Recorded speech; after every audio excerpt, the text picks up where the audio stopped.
দেশি মুরগি দিয়ে এভাবে কারি রান্না করে দেখতে পারেন। আমি আজকে দেশি মুরগির সাথে কারি বানানোর জন্য আলু ব্যবহার করেছি। আর এই তরকারিটা এত বেশি মজা হবে যে আপনারা অন্য কোনো মুরগির স্বাদ একদমই ভুলে যাবেন।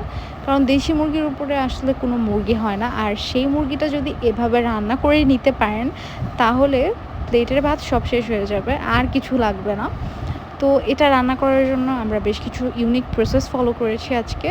তো ইউনিক প্রসেস বলতে বাঙালিয়ানা রান্নার যে প্রসেস, ওই প্রসেসই বাট একটু ডিফারেন্ট ওয়ে আমরা ফলো করেছি। প্রথমে আমরা আলুটাকে ভেজে নিচ্ছি। ভেজে নেওয়ার জন্য হলুদ এবং লবণ দিয়ে খুব ভালোভাবে আলুটাকে মাখিয়ে 2 মিনিটের মতন রেখে দিয়েছিলাম। 2 মিনিট পরে আমরা তেলটা গরম করে আলুটা দিয়ে দিয়েছি। আর আলুটাকে আমরা এখন আমাদের মন মতন কালার না আসা পর্যন্ত ভেজে নেব।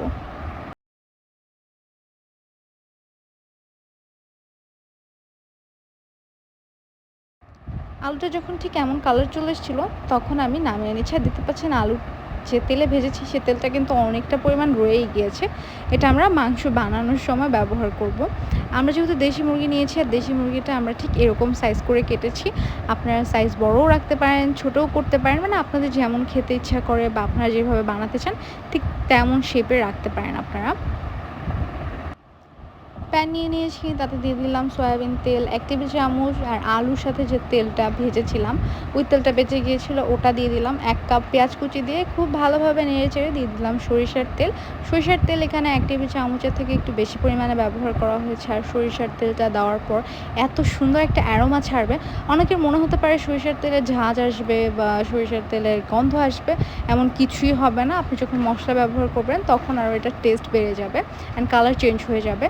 আমরা দিচ্ছি গোটা মশলা। গোটা মশলার জন্য আমরা 3টা লবঙ্গ নিয়েছি, 3টা এলাচ নিয়েছি, আর নিয়েছি 3টা দারচিনি, আর নিলাম আমরা 2টা তেজপাতা। 3টা দারচিনি বলতে একদম ছোটো সাইজের 3 টুকরা দারচিনি এখানে ব্যবহার করা হয়েছে।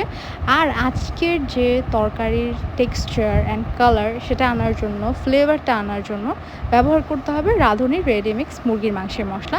পুরোটা ব্যবহার করেছি কারণ আমরা এখানে একটা দেশি মুরগি ব্যবহার করছি। তো ফ্লেভার যদি ভালো চান তাহলে পুরোটাই ব্যবহার করতে হবে। আর যদি স্পাইসি করতে চান তাহলেও পুরোটাই ব্যবহার করতে হবে। অ্যান্ড আরেকটু লাল মরিচের গুঁড়া অ্যাড করতে পারেন যদি বেশি স্পাইসি খেতে চান। আমাদের স্পাইসি বেশি দরকার নেই, তাই আমরা একটা প্যাকেট মশলাই অ্যাড করেছি। কোনো এক্সট্রা লাল মরিচের গুঁড়া বা কোনো হলুদের গুঁড়া এখানে ব্যবহার করিনি। আর এক্স্যাক্টলি হলুদের গুঁড়া বা লাল মরিচের গুঁড়া এই মশলাটা ব্যবহার করার পরে ব্যবহার করতেও হয় না, এক্সট্রা করে লাগেও না। এবার আমরা দেশি মুরগিটা দিয়ে দিচ্ছি। মশলাটা কষিয়ে একটু কিছুক্ষণ আমরা মশলা কষিয়েছিলাম পানি দিয়ে। পানিটা শুকিয়ে যাওয়ার পর আরেকটু পানি দিয়েছিলাম। তেলটা যখন বেরিয়ে এসেছিলো তখন আমরা মুরগিটা দিয়ে দিয়েছি। তো এখানে একটা কথা আমি বলে দিতে চাই সবাইকে, যে আপনারা যদি ব্রয়লারের মুরগি ইউজ করেন তাহলে আপনারা ওটাকে একটু ভেজে নেবেন লবণ দিয়ে। তেলে খুব ভালোভাবে ক্রিস্পি না, কালার চলে আসলে দেন আপনারা নামিয়ে নিতে পারেন। আমরা এই মুরগিটাকে একটু লবণ দিয়ে বেশ কিছুক্ষণ মশলার সাথে ভেজে নিয়েছি। ভাজতে ভাজতে যখন দেখলাম যে তেলটা বেরোতে শুরু করেছে তখন আমরা আলু দিয়ে দিয়েছি। আর আলু দিয়েও খুব ভালোভাবে মশলাটাকে কষিয়ে নিতে হবে যাতে সব কিছুর ফ্লেভার আলুর মাঝেও যায়, চিকেনের মাঝেও যায়। তারপরে আমরা দিয়ে দিব পানি। আমি আলুটা দিয়ে 2-3 মিনিটের মতো নাড়াচাড়া করেছিলাম, বেশিক্ষণ না, তাহলে কিন্তু আবার আলু ভেঙে যেতে পারে, কারণ আলুটা কিন্তু আমরা ফ্রাই করে নিয়েছিলাম। এবারে পানি দিয়ে আমরা দিয়ে দিলাম 3টা কাঁচামরিচ। আর কাঁচামরিচটা ফ্লেভার বাড়াবে।